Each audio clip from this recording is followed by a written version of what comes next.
Nous te prions, Seigneur, que toute puissance occulte, toute puissance diabolique et satanique soit liée totalement et que nous puissions tous avoir la liberté de recevoir ta parole, non pas comme la parole d'un homme, mais ce qu'elle est véritablement, la parole du Dieu vivant.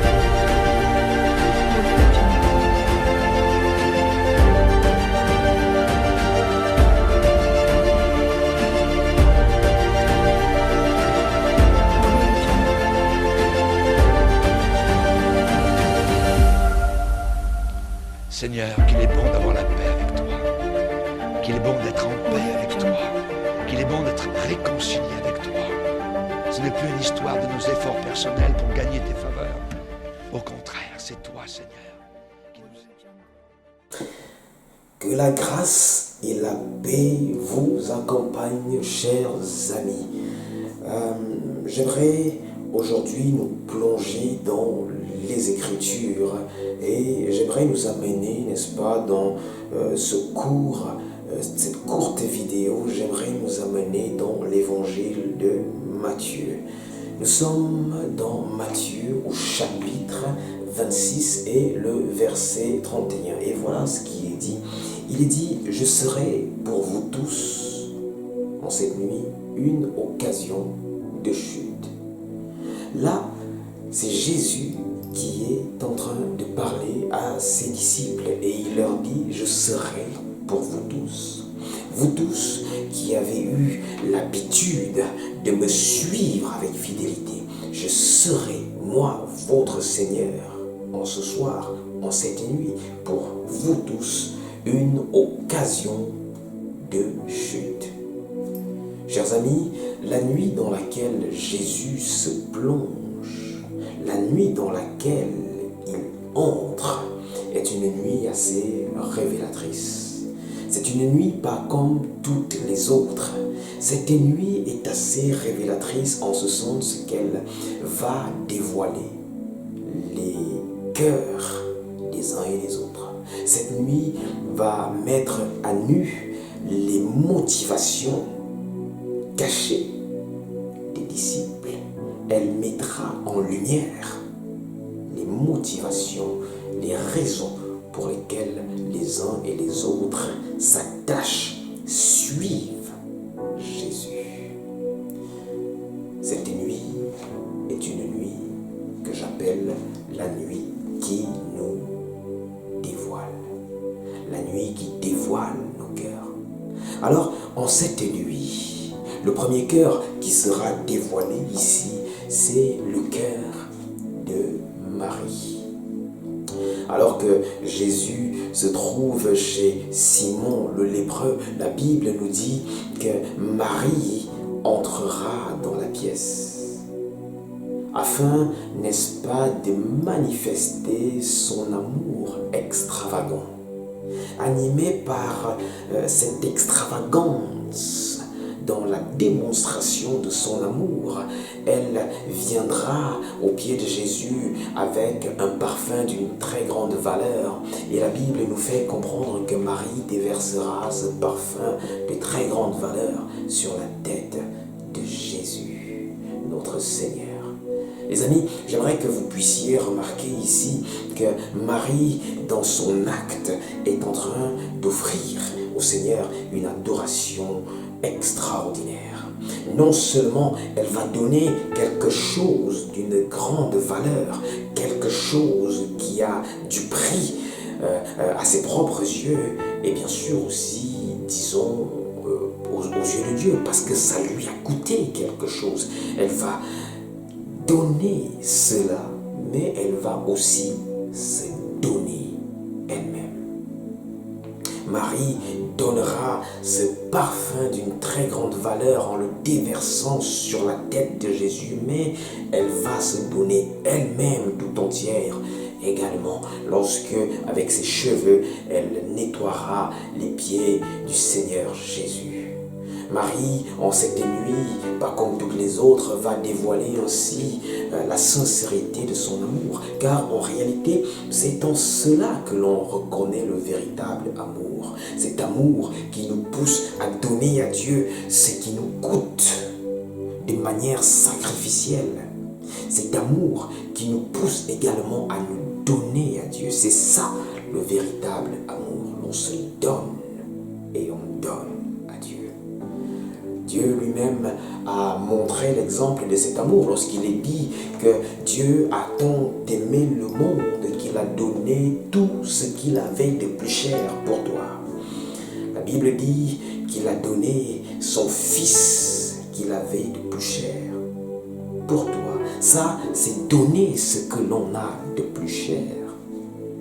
Mais vois-tu, Dieu ne s'est pas simplement contenté de donner ce qu'il avait de plus cher, mais il s'est aussi donné. Car dans l'Épître aux Colossiens, la Bible nous fait comprendre que à cette croix, Dieu était en Christ. Il était en Christ, réconciliant le monde avec lui-même. Donc Dieu ne s'est pas simplement contenté de donner ce qu'il avait de plus cher, mais il s'est donné également lui-même afin de pouvoir te gagner. La nuit qui nous dévoile. Cette nuit va nous dévoiler le cœur de Marie. Cette nuit va nous dévoiler l'amour extravagant de Marie. Mais après avoir dévoilé le cœur de Marie, cette nuit va nous dévoiler un autre personnage que l'on retrouve également dans la parole de Dieu. Et ici, il est question de Judas. Judas en cette nuit, pas comme toutes les autres. Judas en cette nuit particulière sortira de la grâce, sortira du couloir de la grâce afin de suivre son propre chemin. En cette nuit si particulière, Judas ne se rendra pas compte que cette nuit qui certes est si particulière est aussi la nuit pour lui dans laquelle l'on retrouve la dernière opportunité de pouvoir se repentir. Ça sera la dernière occasion pour Judas de pouvoir se repentir. Et malheureusement, Judas s'étant laissé entraîner par l'ennemi, car la Bible nous fait comprendre que Satan était entré dans le cœur de Judas afin d'exécuter ses plans. Judas malheureusement sortira et glissera du couloir de la grâce afin d'avancer vers la perdition. Cette nuit qui nous révèle, cette nuit qui nous dévoilera le cœur cupide de Judas. Lui qui a été parmi les 12, lui qui a expérimenté les guérisons, lui qui a expérimenté la puissance de Dieu, finira par sortir du couloir de la grâce. Comme quoi, bien-aimés, nous pouvons suivre Jésus, marcher avec Jésus au quotidien. Mais si en nous, il n'y a pas ce travail de remise en question, ce travail d'examination pour savoir si nous sommes encore dans la foi, si nous sommes encore dans la vérité, il est fort probable que nous puissions, tout comme Judas, glisser, sortir du couloir de la grâce. En cette nuit qui nous dévoile, après nous avoir dévoilé le cœur de Marie avec son amour extravagant et sincère, et après nous avoir dévoilé le cœur tortueux et cupide de Judas, cette nuit nous dévoilera un autre personnage que j'aimerais vous présenter. Cette nuit nous dévoilera Pierre.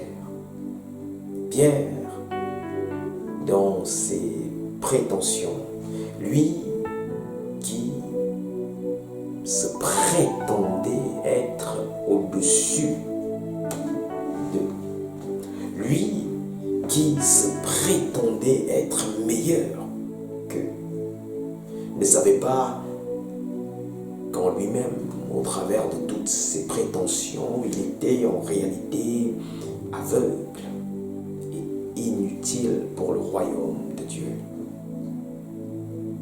Bientôt, pour Pierre, il suffira que le coq vienne à chanter pour la 3e fois, pour que toute cette illusion que Pierre avait de lui-même puisse s'envoler. Car après ce 3e chant du coq, Pierre expérimentera la puissance de la grâce. Il expérimentera la puissance du pardon. Et dès cet instant, il recouvrira la vue. Lui qui autrefois était aveugle à cause de ses prétentions, pensant être meilleur qu'eux, pensant valoir mieux qu'un tel, il expérimentera la puissance de la grâce. Et au travers de cette puissance, il comprendra que tout ce que nous sommes appelés à être demain, ce n'est que par la grâce. La Bible déclare que ce n'est ni par la puissance, ni par la force, mais c'est par son esprit. Ce n'est qu'en lui que nous sommes quelque chose. Et si nous sommes quelque chose, nous ne le sommes que pour lui également.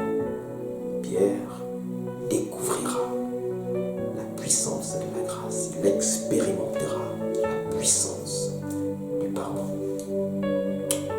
Une nuit assez extraordinaire, me direz-vous. Cette nuit nous a dévoilé le cœur de Marie dans son amour extravagant.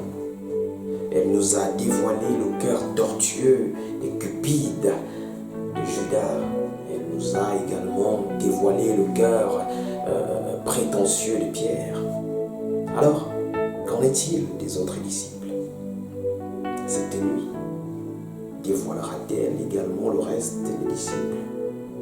Eh bien oui, cette nuit va également nous dévoiler le cœur du reste des disciples. Et elle dévoilera en eux une faiblesse.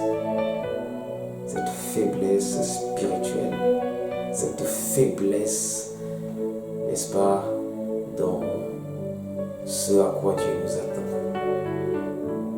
Elle dévoilera un manquement dans les disciples, dans le cœur des disciples. Car voyez-vous, en cette nuit, pas comme les autres, en cette nuit particulière, alors que Jésus leur demande de veiller avec lui, ne serait-ce qu'une heure, afin de pouvoir le soutenir dans l'épreuve dans laquelle il s'apprête à entrer, les disciples finiront par s'endormir. Au lieu de veiller, ils finiront par s'endormir à cause de leur faiblesse, laissant ainsi Jésus se débrouiller seul face à la faiblesse de tous. La nuit qui nous dévoile. Tel était le message que je voulais nous apporter, c'était le message que je voulais t'apporter aujourd'hui, à savoir que notre marche avec Jésus, à un moment donné, finira par dévoiler la réelle ambition qui se trouve dans notre cœur. Elle finira par mettre à nu nos réelles motivations. Et c'est à cause de cela même que je t'invite, mon frère, ma sœur, à ne pas manquer ce que la Bible nous encourage de faire. Toujours s'examiner pour savoir